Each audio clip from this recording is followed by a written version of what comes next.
trying to live a healthy life. Virtually everything that needs to be done to enjoy a healthy life, this particular one appears to be the most difficult for many, because this is the one that calls for the most discipline. And indiscipline is at the root of almost every misbehavior that you see. So I'll be talking about eliminating disease promoters, the things that promote disease in our bodies on the natural plane. Don't forget that man is a tripartite being, spirit, soul, and body. There is the realm of the spirit, and there is the realm of the natural. In the realm of the spirit, we know there are spirits of infirmities that afflict people. And when they get a hold of a life, they do their utmost to ruin that life until there is divine intervention. One woman was bent over for 18 years until Jesus came and said, "Ought not this woman, being a daughter of Abraham, be set free from this infirmity?" And so Jesus cast out the spirit of infirmity from her, and that day she was set loose. So we are aware of spirits of infirmities afflicting people and causing all manner of diseases. But that is in the realm of the spiritual. But in the realm of the natural, there are other things that also cause diseases and afflict people. Quite often as believers, our eyes and our minds are usually focused on the spirits of infirmities and afflictions and attacks of the enemies and arrows of the enemy, that we neglect to deal with things in the natural. And the devil likes it that way, when he keeps you ignorant of the things around you that could be causing problems. He makes you feel and assume that he is the source of your problem, whereas the things causing the problems are really in the natural realm. But when we gain understanding and we're able to deal with these things, then we can eliminate virtually every disease. Father, we thank you this morning. I pray that you will breathe on your word and the things that I teach today to bless the hearts of your people in a tremendous manner. And I ask that you will give grace, commensurate grace, to everyone for implementation, that we will be disciplined enough in our lives to know the things to refuse and the things to accept when it comes to our diet and our lifestyle. Thank you for hearing our prayers, which we offer with gratitude in our hearts, in Jesus' mighty name. Amen. So we're dealing with eliminating disease promoters. Now let me give you an analogy. Diseases are like plants that grow on the soil, and the human body is the soil. The disease is the plant that grows on the soil. If the soil is fertile, if the soil can support the life of the plant, then the plant thrives. But if the soil is not fertile for the plant, then the plant will not do well. Which means if my body is supportive of any disease, then the disease will thrive in that body. But if my body is not supportive, then the disease cannot thrive in that body. So if I do not fertilize disease in my body, disease cannot thrive in my body. Every disease is caused or initiated by something or by a set of factors.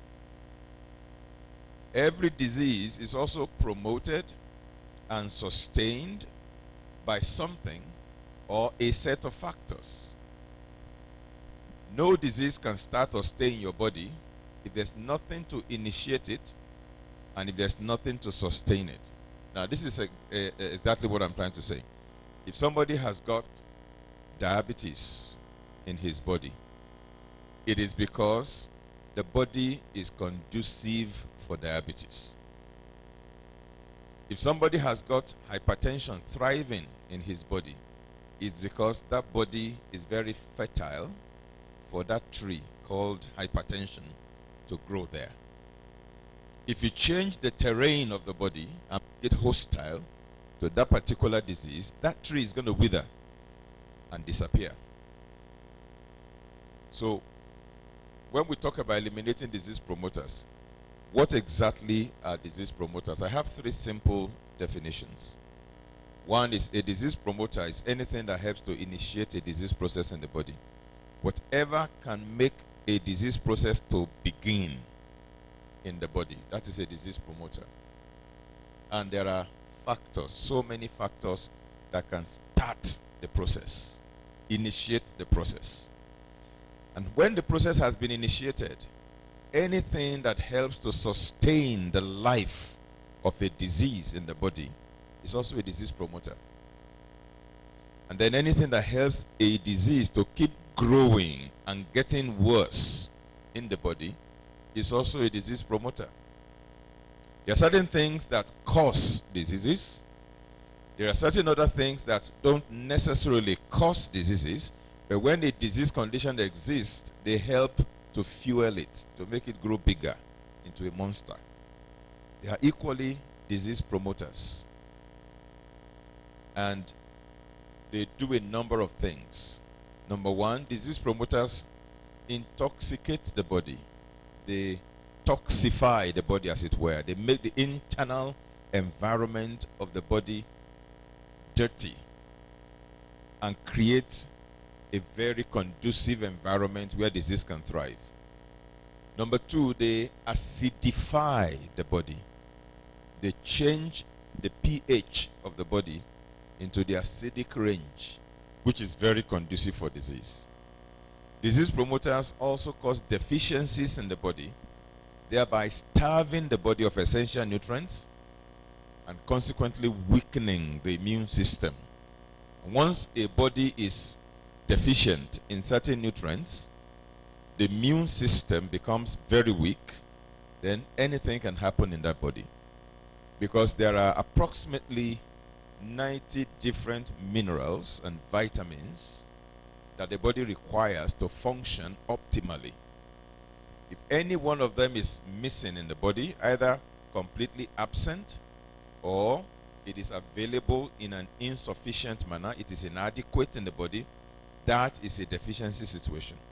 Every one mineral that is missing in a person's diet can initiate 9 different diseases. 9. Every single mineral that is deficient in a person's diet can start the process of 9 different medical conditions.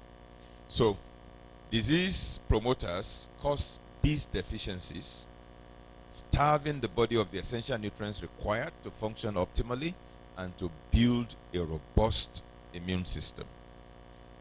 They also deprive the body of sufficient oxygen. And when the body is deprived of oxygen, again, the body becomes very conducive for disease. But when oxygen is abundant within the body, diseases don't do well in that kind of a body. So what we're saying in effect is that disease promoters are those things that make the body conducive for diseases to thrive. Now, there is a new book that I'm working on, which will come out hopefully soon. It's called the Keno Concept. The Keno Concept for Optimal Health. And I captured the 5 things that you need to do in order to enjoy robust health. Number 1 is the C, where you make sure you cleanse your body regularly. Remove whatever is not supposed to be in your body. Remove it from your body. That's cleansing. Then you alkalize your body. You regulate and modulate the pH of your body. Make sure your body fluids are in the alkaline range. And that happens through the kind of diet that you eat. Number 3, you nourish your body. You supply all the nutrients that the body needs, all the building blocks, all the ingredients that the body requires to function. You nourish your body with that. And when you nourish your body, definitely your immune system will be strong. And then O, you oxygenate your body. Make sure your body is not oxygen deprived. And then E, which is where we're working on this morning, you identify disease promoters and eliminate them. You eliminate disease promoters from your body. And that's usually the most difficult one, Because there are many things that are disease promoters, but we are already used to them. We were raised on them. We have enjoyed them for years. And suddenly, they tell us that this thing is not good for your health. You've got to stop eating it. And you say, how am I going to cope? Okay, there's a new arrangement that needs to be put in place. The elimination is the aspect that we're dealing with today. Now, our goal is to reverse all that disease promoters have done in the body by removing toxins, by reversing acidity, by reversing deficiency, by improving oxygen supply, and eliminating anything that can compromise our health. So this morning, I want to identify among the myriads of disease promoters, just about 12 of them, which I call the dirty dozen. 12 items in our daily lives, which most of us have been used to over the years, that we may have to reconsider. 12 things that can promote disease in the natural, which we have to eliminate. Number 1 is sugar, soft drinks, and packaged fruit juices. That's tough, man, for quite a number of people. But this year makes it exactly 17 years that I tasted soft drink last. 17 years. Okay? Number 2 is artificial sweeteners. Number 3, fried foods and fast foods. Number 4 is monosodium glutamate. Number 5, gluten-rich foods. Number 6 is cow milk and dairy products. I know I'm in Kenya, where cow milk is a staple. But then, it's one of those things you're going to consider. Number 7, refined salt. Number 8, processed foods. Number 9, fiberless foods. Number 10, oral contraceptives. That's for women. Number 11, ionizing radiation. And number 12 is hard drugs and bad habits. Of course, there are a host of others that can cause disease, but I just identified these 12 as prominent among them, and which many of us can relate to. So what I want to do now is to look at each of those 12 one by one, and why it's imperative for us to eliminate them from our diets. And I won't stop there. I'm also going to propose alternatives. Okay, if I won't eat this, then what should I use in its place? And that makes life easier, isn't it? All right, so let's start with the first one. First one is to eliminate sugar, soft drinks, and packaged fruit juices. Why do we have to eliminate sugar? The reason is because sugar elevates insulin in the body. When you consume sugar, your body pumps out a lot of insulin to help to mop up the excess sugar that you have suddenly loaded into your bloodstream. And when there is high insulin level in your body, that begins to promote inflammation. When there is inflammation, degenerative disease conditions can begin. Almost every chronic disease has inflammation as a component that promotes it. Whether it's arthritis, or heart disease, or cancer, you name it, all of them have inflammation as a contributor to the development of that disease. And insulin promotes inflammation. You don't want excess insulin in your body. That's why those who have diabetes and they begin to take insulin injection, after several years, their entire body system will just collapse. Nothing works, and they start spiraling downhill almost overnight, and they are dead if nothing is done to intervene. You don't want to create a situation of hyperinsulinemia, which is excess insulin circulating around your body, which is what sugar does. Sugar suppresses the immune system. If you take a bottle of soft drink right now, you have consumed about 8 to 11 cubes of sugar. In liquid form, no fiber. So the entire sugar in that bottle of soft drink gets absorbed into your bloodstream within 15 to 20 minutes. So you have a sugar spike in the blood almost instantly. And you know, when there's too much sugar in the blood, the white blood cells will just freeze. The white blood cells are the soldiers They are the patrolmen, the police patrol team. They circulate around the body, trying to keep, sentry over your body. If there's any bacteria, viruses, fungi, or any disease-causing agent that enters your body, the white blood cells are the ones to arrest them and kill them and destroy them so you don't get sick. Those are the patrol team patrolling your body to make sure you are not sick. Now, when you put too much sugar into your bloodstream, you chain those white blood cells. They just freeze. They don't do their job of surveillance anymore. They stay in one place. They don't move because the sugar is too much. And that means you have imprisoned your own immune system. And the sugar in a bottle of soft drink can hold the immune system static. 33% of your immune system is held static for 24 hours when you drink just one bottle of soft drink. If you take 3 in a day, almost 100% of your immune system is under arrest. During that period that you have frozen your immune system, if you get exposed to any infectious agent, you're in trouble because there's no defense anymore. God has placed this defense inside of us to be able to protect us, and then by your own hands, you arrest the defense system and put it on hold because of the sugar. So sugar suppresses the immune system. That's why you find those who are diabetic, who have a lot of excess sugar circulating in their blood, they are highly prone to infections. Get easily infected, they get yeast infection, bacterial infection, viral infection, they catch cold very easily, they have urinary tract infection, kidney infection, all kinds of infections all over the place, because the excess sugar in the diabetic freezes the immune system of that individual and makes the person highly vulnerable. When they get injury in their leg, the excess sugar will not allow the immune system to go to work to effect healing, so the wound may not heal. And after some time, the wound can get infected and the entire leg begins to get rotten, and they call it gangrene, to the point that the leg can be amputated.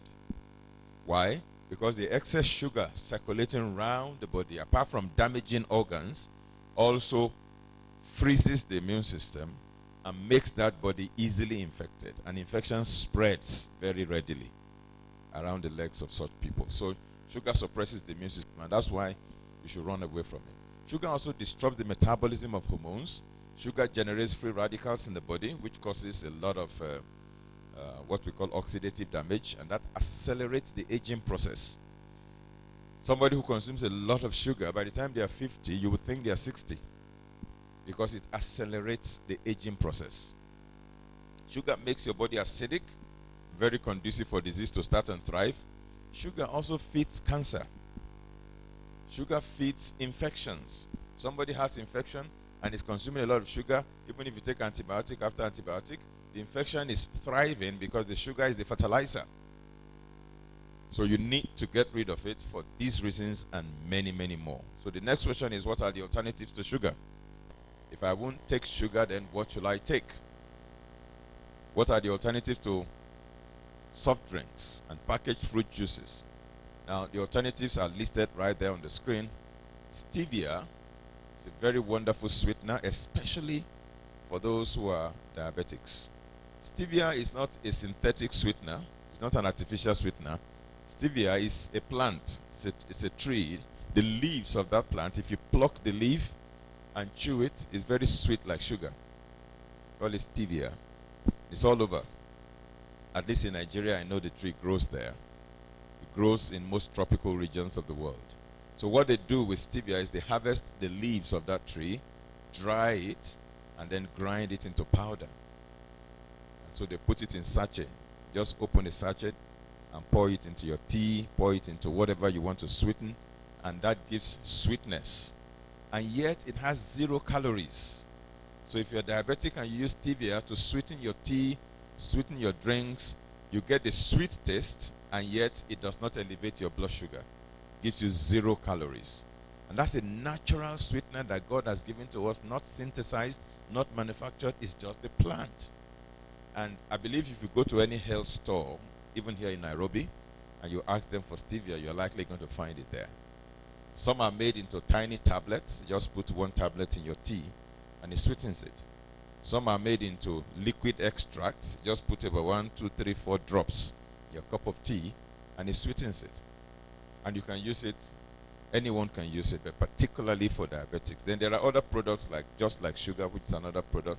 It's made from a vegetable called chicory with some minerals like calcium and what have you to make it into a sweetener.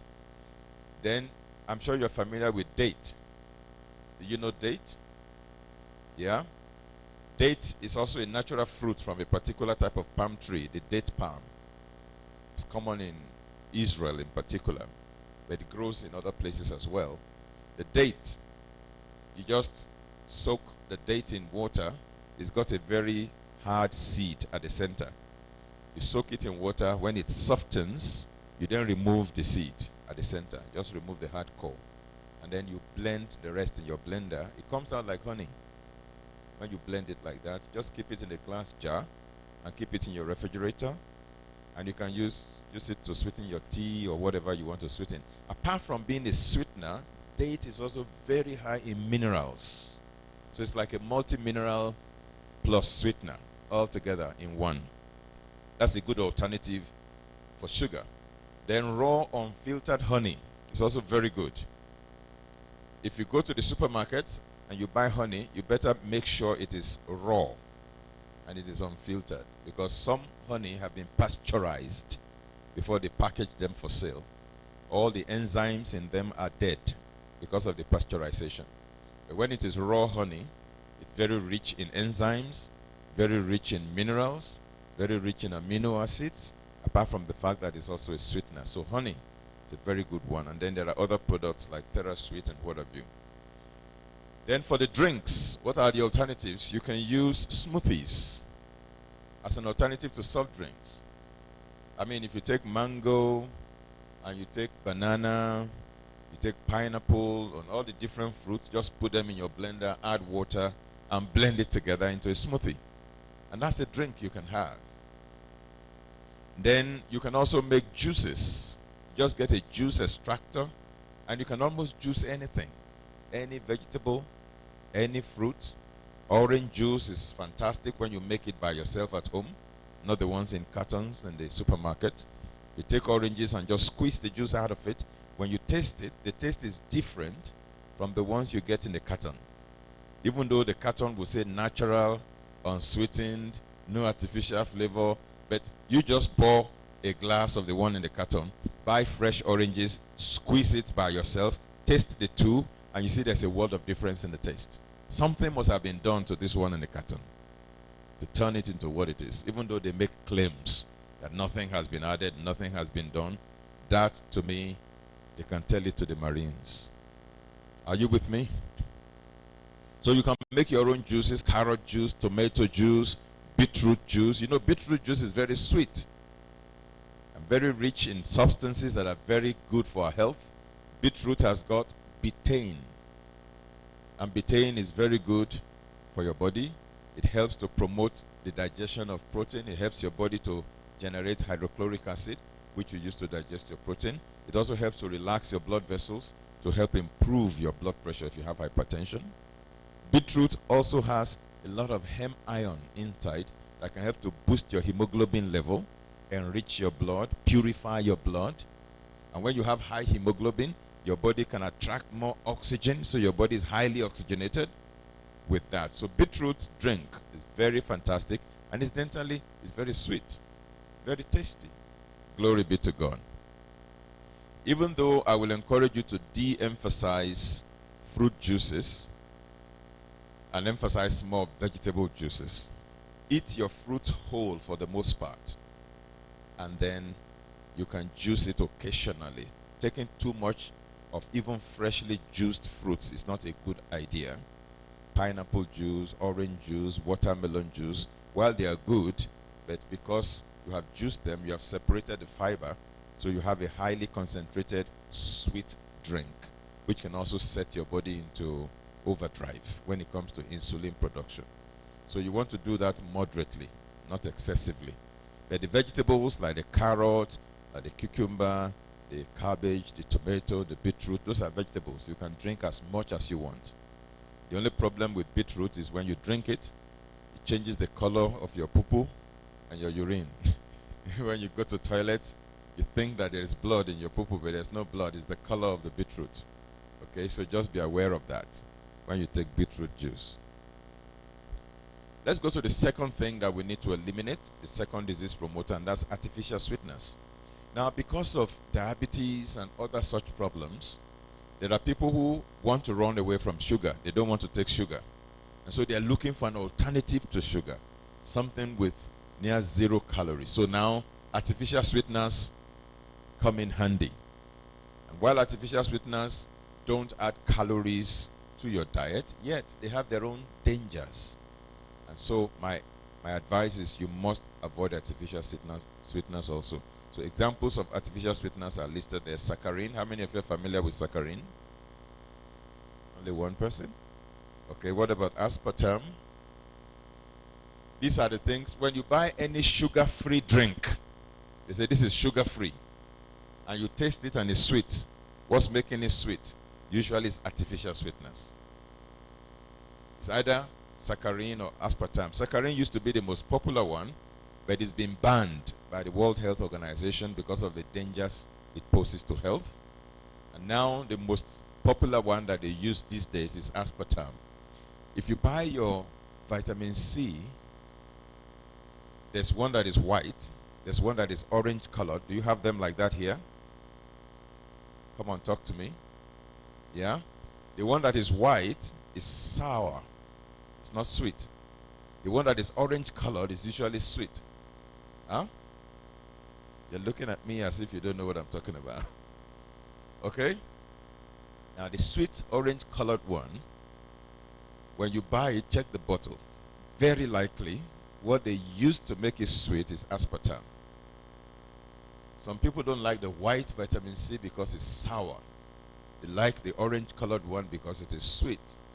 But the orange colored one is deadly because of the sweetener, the aspartame. So whenever you want to buy vitamin C, make sure you buy the white one. That is very sour. Okay? Now when you consume aspartame, you find aspartame in many things I'm going to show you shortly. Within 1 hour of eating aspartame, your body begins to break it down. Your body begins to metabolize it. And the breakdown components are toxic substances which can initiate diseases or sustain existing diseases. The breakdown products are methanol, aspartic acid, phenylalanine, and diketopiperazine, otherwise known as DKP. These are all the breakdown components. When aspartame breaks down in the body, when you consume it, it breaks down into these 4 component parts. And the first one, methanol, is also known as wood alcohol. That has been known to cause blindness in people. It's often used also as a paint thinner. It's used as an industrial cleaner. And that's exactly what you're putting into your body when you take aspartame at the end of the day. Now, these are the different dangers that artificial sweeteners can pose in the body. They can cause birth defects in pregnant women if they consume a lot of it during pregnancy. The baby is born with some defects in parts and organs of the body. It can lead to lethargy and fainting. It can cause nausea, vomiting, and diarrhea in some people. It can lead to blindness and even brain tumors over time. Causes inflammation of the pancreas, known as pancreatitis. It can lead to the inflammation of the heart muscle, which is called endocarditis. It can lead to Alzheimer's disease, which is a neurodegenerative condition that affects the brain. It can lead to headaches and mood swings. It can lead to sleep disorders, memory loss, and confusion. It causes seizures and convulsions in certain children, in particular, when they consume these artificial sweeteners. Okay? So, children in particular tend to be more sensitive to aspartame. Now, you find artificial sweeteners in many of the things we buy every day that we're not even aware contain aspartame. Aspartame is said to be about 200 times sweeter than sugar. even though it has 0 calories. So because of the 0 calories, why diabetics in particular like to use these artificial sweeteners. Now, anything you hear that they say this is diet this, diet that, you can almost be sure 99% of the time contains aspartame. Diet Coke, diet Pepsi, diet that. No sugar, rich in aspartame. Can also be found in breath mints, diet soft drinks, sugar-free drinks, most breakfast cereals, sugar-free chewing gum, cocoa mixes, juice beverages, laxatives. Some multivitamins even added to make it sweet, especially the ones that are liquid, so you taste it better. Some non-prescription pharmaceuticals, some shake mixes, tabletop sweeteners, yogurt. They sweeten them with aspartame quite often. Now, these are the dangers. Okay, the birth effects, we have looked at that. So we need to make sure that whenever we're buying anything that is sweet, find out what has been added to make it sweet. If it is artificial sweetener, then you need to be very careful of that, because these are disease promoters. We consume them over the years. You may not develop any medical condition within the first 10 years of consuming them. But by the time the result will show, you will never be able to connect it, that it is this thing I've been eating for the past 10 years that is creating this new problem. That's the problem. The third disease promoter that we need to avoid are fried foods and fast foods. Fried foods and fast foods. Now, fried foods, well, I don't know if you have akara here. What do you call it here? Nothing like that? Okay, we make it in Nigeria from beans. You know beans? You soak your beans maybe for 1 hour or less, and that enables the skin to soften. You then scrub with your hands, and the skin on the beans will peel off. So you deskin it, and you just have the white beans at the center. You remove the skin, you filter it out. So you have the white peeled beans. Okay? And then you put it in your blender and add water and blend it. So it comes out like a smoothie, right? You can then blend in maybe onions, tomato, pepper, as you like it. Then you put your oil on fire. When the oil is very hot, so you just take your spoon and put it inside the oil, and it fries it into cake. They call it bean cake. We call it akara. Very tasty. Wonderful kind of, very simple to make, very wonderful. But then, because it is fried, it creates a lot of trans fat, which is not healthy for the body. Now, dodo is fried, ripe plantain. Plantain is ripe, then you slice it and then fry it in oil. That's what we call dodo. Do you do that here? You do that as well? Right. And then fried yam, fried fish, fried meat, small chops, buns, puff, donut, potato chips, chin-chin, all of those things fried, they have a lot of a lot of trans fat in them, which is not healthy for your body. Frying food creates a lot of trans fats, dangerous to health. Frying certain foods actually create carcinogens. Carcinogens are cancer-causing agents. When you fry your potato, the potato is good, there's nothing wrong with the potato. The oil is good, there's nothing wrong with the oil. But when you apply heat, you put potato in hot oil, there's a chemical reaction that takes place. The heat facilitates oil and potato come together under high temperature. It creates a byproduct.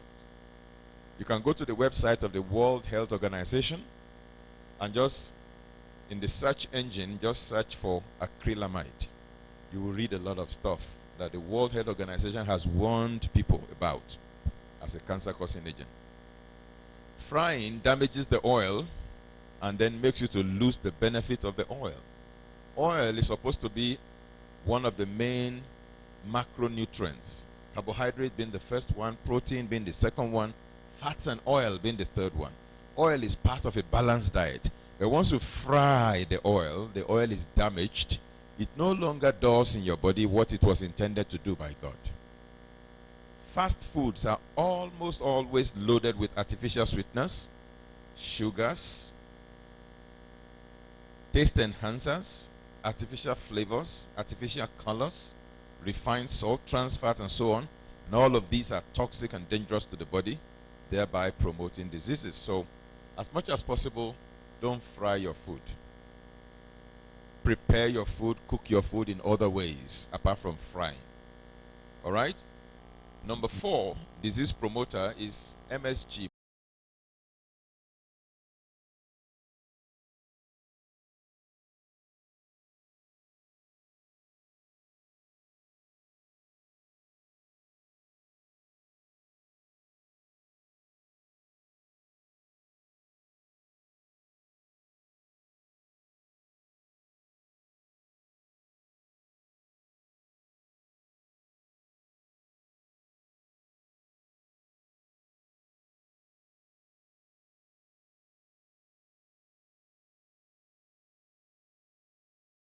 The component is formaldehyde. You know what formaldehyde is? That's what they use to embalm the dead in the mortuary. The embalming fluid. Somebody dies, they don't want the person to decay. To preserve the corpse, they apply formaldehyde. And that's what MSG breaks down to in the human body when you consume it. It causes seizures in children, headaches and migraines in adults, sleeping disorder, causes or aggravates asthma, diabetes, and accelerates the development of cataract in the eyes, as well as in children, attention deficit and hyperactivity disorder. For most people, irritable bowel syndrome, where they just keep having diarrhea all the time, stooling, mucus, and blood. And then colitis, aggravates peptic ulcer, makes hemorrhoid to be very bad, and even cause cancer. Now, if you have been to a Chinese restaurant before to eat the Chinese use a lot of MSG in their food. And there is what they call the Chinese restaurant syndrome. Immediately after a very wonderful Chinese meal at a restaurant, you come off 1 hour later with a mild headache. That's the Chinese restaurant syndrome. It's caused by the aspartame, if you are not used to it. And then for children, some children develop seizures as a result of the consumption of aspartame. Now, there is a particular brand of noodle in Nigeria which is called Indomie noodle. Do you have Indomie here as well? Aha. Indomie noodle is so common in Nigeria that almost every family finds it very convenient for their children. Number 1 is easy to cook. 2 minutes, it's ready. Number 2 is very tasty. Okay, so children love it. And there's a lot of advertisement going out there to ensure that everybody indulges in. The advertisement says, children, which food is high in vitamin A? And the children will scream, Indomie! And the seasoning in Indomie is MSG. Very high in MSG. MSG is very, very high in sodium. And now we have teenagers with hypertension. Teenagers. Incredible. Because they have been feasting on Indomie all the time. I have seen certain children that developed seizures. You know what seizures are? Almost like convulsions. And the only reason they develop the seizures is because of MSG, not because of any demonic attack. There are children who have had seizures, and I just advise the parents to take them off any food that contains MSG, and then they got cured of seizures. They've been going to hospitals, taking medications, seeing psychiatrists and all of that, and nothing happened. Until they removed MSG from their diet. Suddenly, there was a guy who was approximately 20, 21 years old in our church, and this guy had never had seizure in his life. Suddenly, he began to have about 2 seizures every week in the classroom, usually in embarrassing locations. Especially when people gather like this in church, and then suddenly he falls off his chair and then 2 minutes, his eyes clear, and say, where am I? What's happening to me? Very embarrassing. And the mother was concerned. The mother took her to 3 hospitals in Lagos. They went to the first one, County Hospital. They left that one. Sorry, look, it's a spiritual problem. Don't you go to church? Don't you have a pastor? Go and meet your pastor. Let them minister to this guy. And that was when it dawned on the mother for the first time that she has a pastor. And then she brought him to see me and said, Pastor, this is what my son and I have been facing in the last couple of weeks. He's a nurse, imagine, in the hospital that told me to go to my pastor. And so they came to me, and of course, when they told me how the thing suddenly began, this is a child who never had seizures when he was growing up, and then at the age of 20, he now began to have seizures. Initially, I thought this was spiritual, so we began to minister deliverance. You foul spirit, come out of him in Jesus' name. We prayed and prayed and prayed, and the thing did not stop. So I began to ask questions. God, what's going on? Why is this guy not delivered? And God said it's not deliverance from demons. It's deliverance from mouthology. It is his mouth that is causing his problem. He said, quiz him and find out what he eats. So I sat him down on the mother. I took a sheet of paper and I drew a timetable, Monday, Tuesday to Sunday. And I drew 3 lines, breakfast, lunch, supper. I said, hey, guy, fill this table for me. On a regular week, what do you take on Monday for breakfast, Tuesday for breakfast, Wednesday, Thursday, then lunch, 7 days a week, and supper, what do you normally eat? Fill everything. I'll take anything that contains aspartame, anything that contains MSG, anything that contains caffeine, any stimulant, even sugar, soft drinks. You're not going to taste it. Let's experiment for 1 month. 30 days, avoid all of these things. Instead of Indomie in the afternoon, you're going to be eating only fruits. And this guy began. And in 1 month, seizures stopped completely. That's how he got cured. And that was 2008, if I'm not mistaken. 2008 or thereabout. It's about 9 years now. He has never had one episode thereafter. As long as he kept away from this.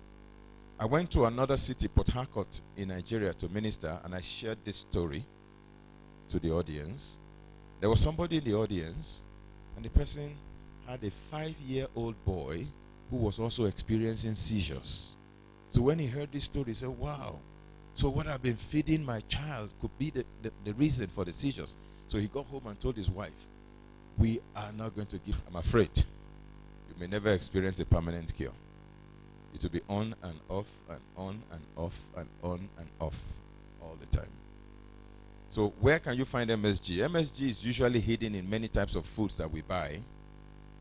You find it in Maggi, Knorr, Royco, Bidan, Ajinomoto, Indomie noodles, convenience food, fast food, supermarket, processed foods, and what have you. Sometimes MSG is camouflaged. They don't want you to know that it is MSG, so they change the name. Because plant protein, hydrolyzed soy protein, vegetable protein extract, textured protein, whey protein concentrate, sodium caseinate, calcium caseinate, yeast extract, autolyzed yeast, and many more that space will not allow us to list. You find that all of these are camouflage names of MSG. Okay? So what do you use in place of MSG, especially in your cooking? When we make soups, when we make sauces, and when we cook different types of food, especially in my country, we like to use Maggi, Knorr, Royco, and such things to make the food tasty. And so when I tell people don't use it, they say, what else do we use then to make our food tasty? There are 2 suggestions.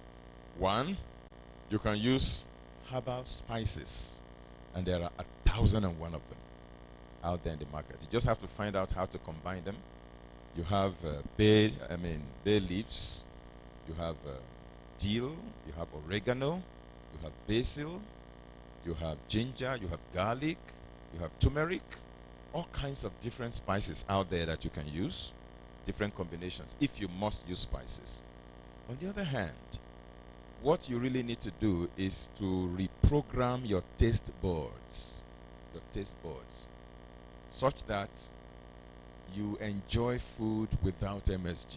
Because the question I ask people is, MSG has not always been there in human history.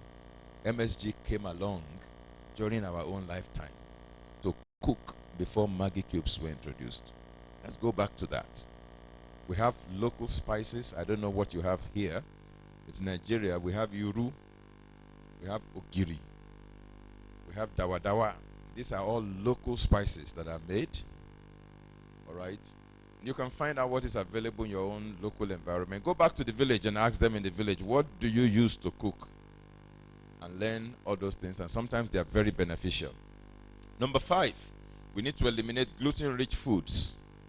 Foods that are high in gluten. I mentioned that yesterday during the health seminar. Wheat is very high in gluten. There are many other foods that are high in gluten. And gluten is a hyperallergenic food. When you eat them, it can provoke an allergic reaction. The person who asked the question about eczema yesterday, yeah, gluten is usually one of the things that provoke eczema, skin rashes, asthma-like symptoms. You find children that wheeze. When they breathe, they wheeze, and their noses never get dry. And they always breathe through their mouth because of congestion in their sinuses. Usually because of allergic reactions, because of certain things they're eating. When you have children like that, just remove wheat products from their diet, remove cow milk from their diet, remove sugar from their diet.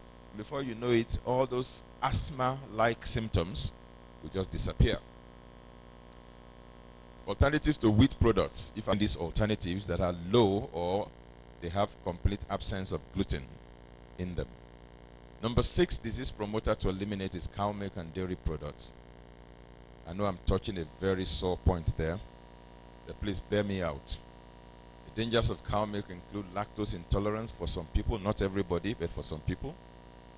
And then growth hormones may be present in cows that are commercially raised. But like I said yesterday, if those cows are free-range cows, the ones that you raise at your own backyard and you don't inject them with injections and you just allow them to grow naturally, those ones may not have growth hormones in them, so that may not be a concern.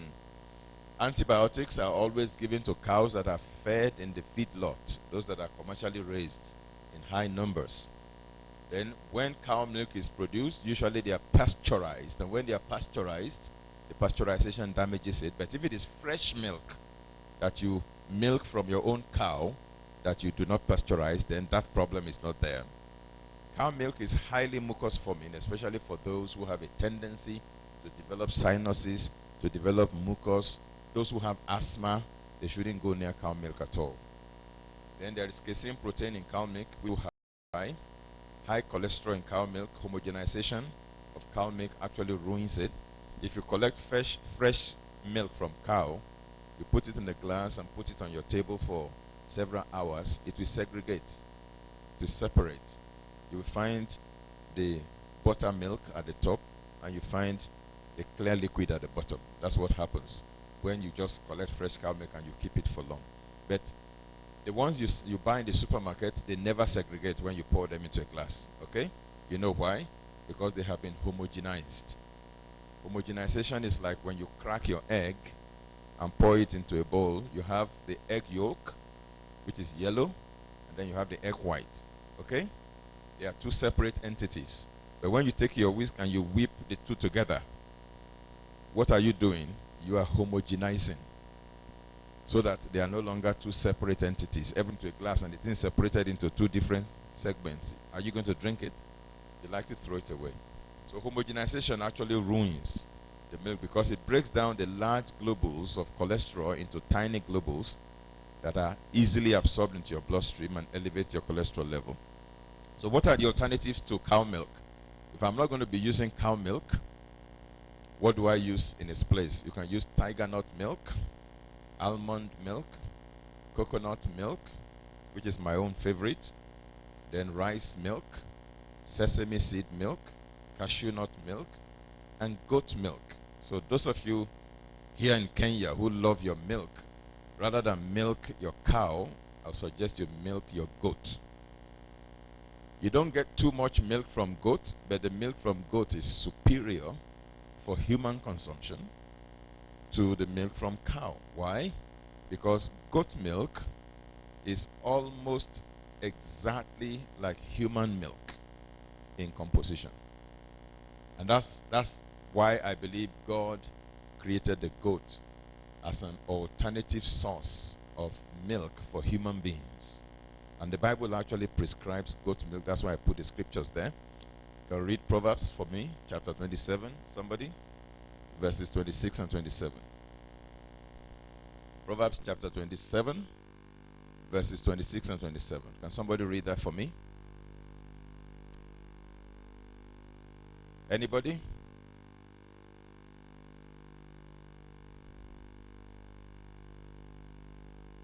Proverbs 27, verses 26 and 27. Very loud, please. Very loud. The lambs will provide you with what? Clothings. Yeah. 27.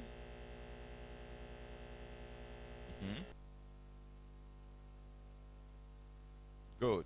Plenty of goat milk, not cow milk. You know why? Cow milk is very high in casein protein and very low in whey protein. The goat milk is the opposite. Very high in whey protein, very low in casein protein. Whey protein causes inflammation. Whey protein increases mucus formation in the body. So when you drink a lot of cow milk, you find you constantly doing all kinds of mucus all the time. Okay? Because of excess mucus being formed because of cow milk. But when you take goat milk, you don't find that problem. Goat milk is close to human milk in composition. So history has it that the goat is the first domesticated animal. The first animal that human beings began to live with together as a domestic animal. And that provides alternative to cow milk. Now, what about soya milk? Soya milk is very controversial. So because of that, I would say eliminate soya, the estrogen level in your body. Number 7, disease promoter is refined salt. So we have to eliminate refined salt. What do you use in instead? You use Celtic sea salt, Himalayan pink salt. When next you go to a health store, just ask them for Celtic sea salt and Himalayan pink salt. The pink salt actually looks pink in color, and it has about 82 trace minerals. But it's the same raw material that is used to make the refined salt that you buy in the market, but they process the salt and most of the minerals in it are damaged by the time it gets to you. The reason they process it is because they want it to be free-flowing, dry and free-flowing, so it doesn't cake. So they add a lot of anti-caking agent, then they heat it at high temperature, so it's free-flowing. When you put it in your salt shaker and you shake it out, it just flows freely. It does not clump. And that processing damages a lot of the minerals inside. But when you get sea salt, it's just seawater evaporated, leaving the salt residue at the bottom, no processing. Exactly the way God made it. That's very rich in minerals. Number 8 is to eliminate processed foods. Processed foods have often been robbed of most of their nutrients. For example, when wheat is processed into flour, they remove these substances like Clorox, to do the bleaching, to make it white and very appealing to sight. That's how you get your white flour. By the time they make the final product of flour, almost all the nutrients are gone. The only thing left is the carbohydrates. All the minerals are gone. All the vitamins are gone. All the fats and oil are removed. And you have only carbohydrate left. That's not the way God made wheat. God made wheat as a complete meal, but processing denatures it and eliminates the very vital nutrients, and you have only one nutrient left. That's why governments around the world now compel flour millers to fortify the flour, and you now see them say fortified with vitamin A and K. They remove 25 vitamins, they put 2 back, and then they announce it. Fortified. What about the ones you took out? They should have said 25 eliminated, 2 replaced. Okay? So, processed food is not a good idea. I call them dead foods lying in state. So When you go to the supermarket and you see those cartons and boxes and things, that is dead food lying in state. And when you go for funerals and they're lying in state, what do? You pay your last respect, you walk away. Do you carry the corpse home? So when you get to the supermarket and you see the dead food on the shelf, just do like this and just walk away. Go to the living food section of the grocery store where you have fresh fruits, fresh vegetables. Those ones are the living food. You can take those ones home. But all the ones in the carton and things, forget about them. Denatured. They taste better because they have added artificial flavors and artificial sweetness, but then they are no longer natural. Number 9 is to eliminate fiberless food. Any food that fiber has been removed, it's not a good idea. White flour is the culprit, the chief culprit. Soft drinks, packaged fruit juices, and so on and so forth. Because fiber is very necessary for bowel movement. It is the intestinal broom that makes you go to toilet, and you don't have to strain before you can poo-poo. Go to toilet, you sit down, in less than 5 minutes, you have eliminated easily without pressure. But when you lack sufficient fiber in your diet, then you need a midwife to deliver your poo-poo. Get in there and you have to do before the thing comes out, and then it stays for 3 days before another one comes. So it's very hard and impacted, and that can injure your anus and cause hemorrhoid because of that impaction. But when you have high fiber, like vegetables and fruits in your diet, then the poo-poo is very easy when you go there. If you spend longer than 5 minutes in your toilet, that's a problem to eliminate. Number 10, eliminate oral contraceptives and birth control pills. This is for the ladies. I believe in family planning, okay? But the family planning method must not jeopardize your health or your life. All pills that people swallow, 1 pill per day to prevent pregnancy, that is dangerous to health because they are hormones. Those things you swallow, they are hormones. And they destabilize your body's hormones. When a woman is pregnant, her progesterone level rises, her estrogen level goes down, her prolactin level sets in, because progesterone is the hormone that relaxes the muscle of the womb, that does not allow it to contract. Just relaxes it. While the baby is in the womb for 9 months, progesterone is high, so the womb is relaxed, no contraction. When the baby is ready to be born, progesterone will crash, and then the womb will start contracting. Contraction sets in, labor pain sets in, and then the baby is expelled. The womb can no longer tolerate it, just pushes it out, get out of here, and then the baby is born. That's how God uses hormones to regulate the birthing process. Then prolactin level is very high, so that the mother can start lactating, producing milk to feed the infant. FSH level drops because FSH is the follicle stimulating hormone that stimulates eggs to be released for ovulation to take place. During pregnancy, FSH drops, so there is no ovulation. No new egg is being released while the pregnancy is on. All of these are intricate and delicate arrangements, biochemistry of the body, to regulate the physiology of the body. But when you take those pills, you know what you are doing? You are deceiving the body to think that it is pregnant. So the hormones that are supposed to be high during pregnancy are elevated. The ones that are supposed to be low during pregnancy are depressed, such that ovulation is suppressed and no egg is released. Now the human body, the woman's body, is designed to be in that state 9 months at a time. After 9 months, there should be some holiday, and then another 9 months for the next child, and then some holiday, and then another 9 months like that.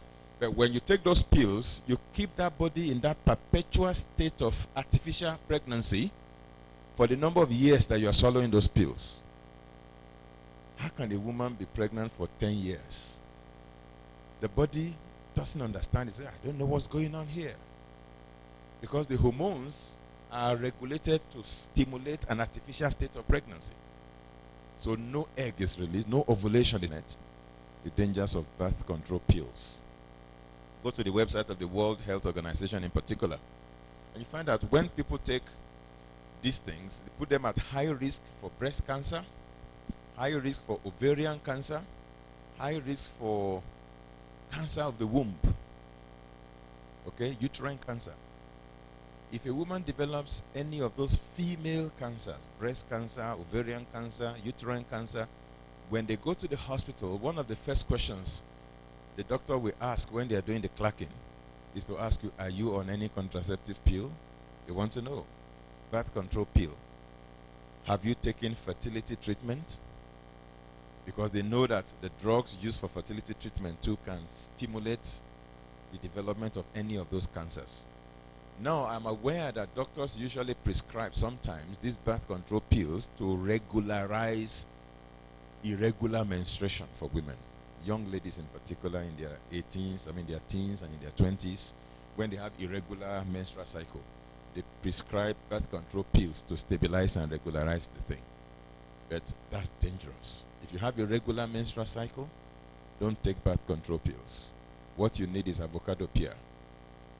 And then avoid cow milk that has been injected with hormones.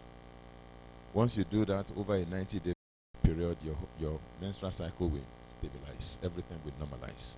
You don't need those pills. Is that okay?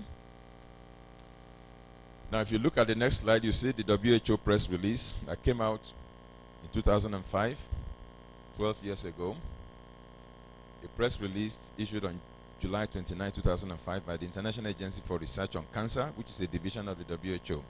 It declared a little publicized classification. Group 3, Group 4. Group 1 is the most dangerous, and Group 4 is the least dangerous. Is that okay? So when they put any item on Group 1, that means don't touch it with a long pole, because it has been established convincingly that it can cause cancer. Is that all right? That's the highest classification of carcinogenicity. It's used only when there is sufficient evidence that this thing can cause cancer in humans. That's when they put it in that category. In 2015, October 31, they also put processed meats in that same category, Group 1. Corned beef, sausage roll, hot dog, all of them are classified as Group 1 carcinogen, okay, by the WHO. Number 11, eliminate or minimize exposure to ionizing radiation. Radiation. You get radiation from your phones, get radiation from your microwave oven, radiation from telecommunication masts, power lines. So if you live in a house and there is a big telecommunication mast in your premises, do they allow that here? Do they put telecommunication masts all over the place? That's what they do in my country too. It's against the International Communication Convention. There is a minimum distance from residential areas that they can mount those masts. That's the rule internationally. But in Africa, the rules are flouted. They don't obey it. They just ask people, can I come and put a mast in your premises? And we pay you for it. And people collect millions. And they allow the mast to be mounted. And people are living right within the premises. That is a very good recipe for leukemia and lymphoma, cancer of the blood, and cancer of the lymph nodes. Okay? Because of radiation. So the 11th thing you need to eliminate is radiation. And when you have your phone, you don't put your phone in your pocket, your cell phone. Don't put it in your pocket. It's on your body. Your body absorbs the radiation, and that's not good for you. Studies have been done that radiation exposure can diminish a man's sperm count. A man can have low sperm count because he puts his phone here all the time. And so he gets married, he's not able to father a child easily because of radiation, apart from the cause of cancer and other things that it can cause in the body. Among other things, radiation causes cancers, especially leukemia. It can also cause birth defects in children.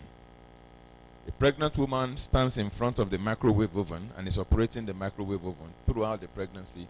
The baby can develop some kind of deformation as a result of the radiation coming from the microwave oven that she operated all through the 9 months of her pregnancy.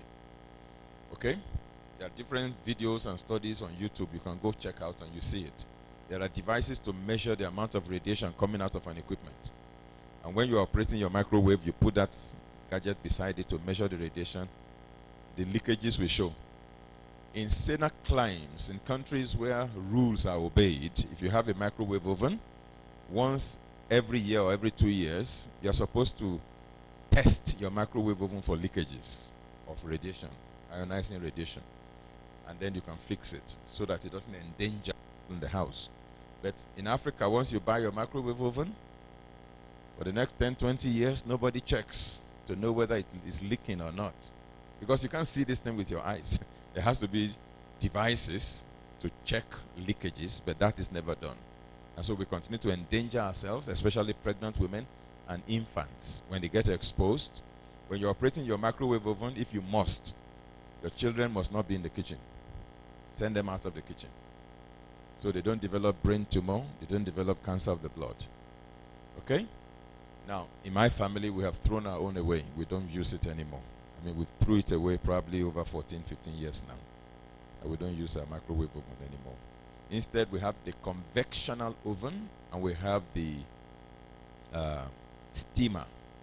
The steamer is very simple. It has a base where you pour water. You plug it to the socket, you switch it on, and it has 3 layers with perforations through the layers. So the water boils and the heat, the steam from the water is what heats whatever you put in the layers. It can cook. It can cook yam. It can cook potatoes. It can cook carrot, cook vegetables. And it can also warm frozen food. The time is longer than the microwave oven, but then it's safer and healthier when you use the steamer.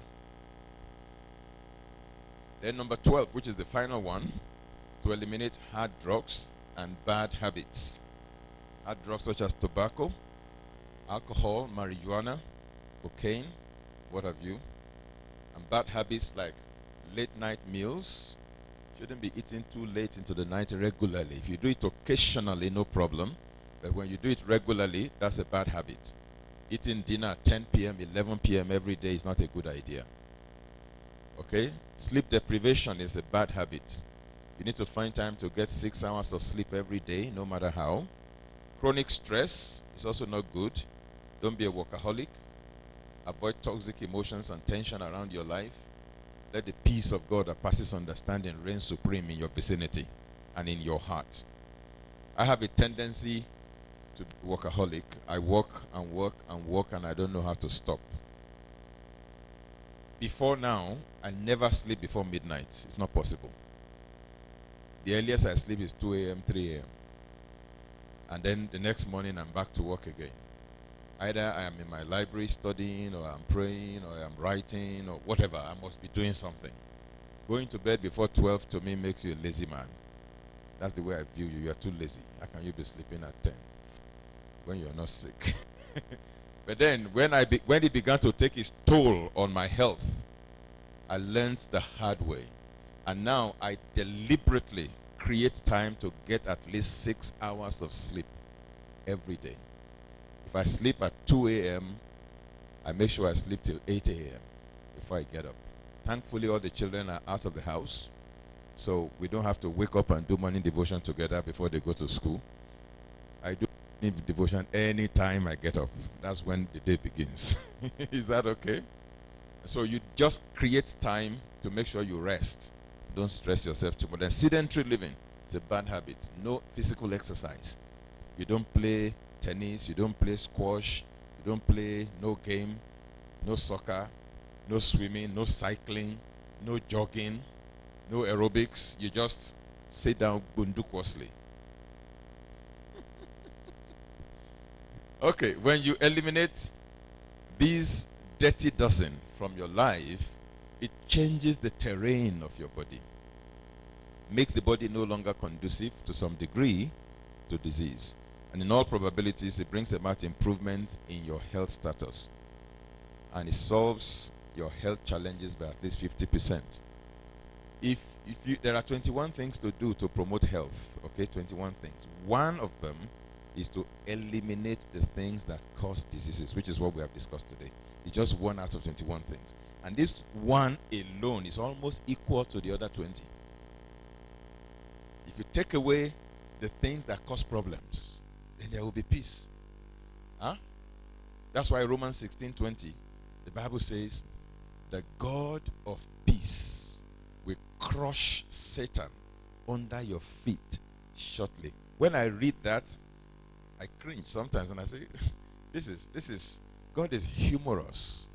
God, how can you, somebody who is going to crush somebody's head, you call him God of peace?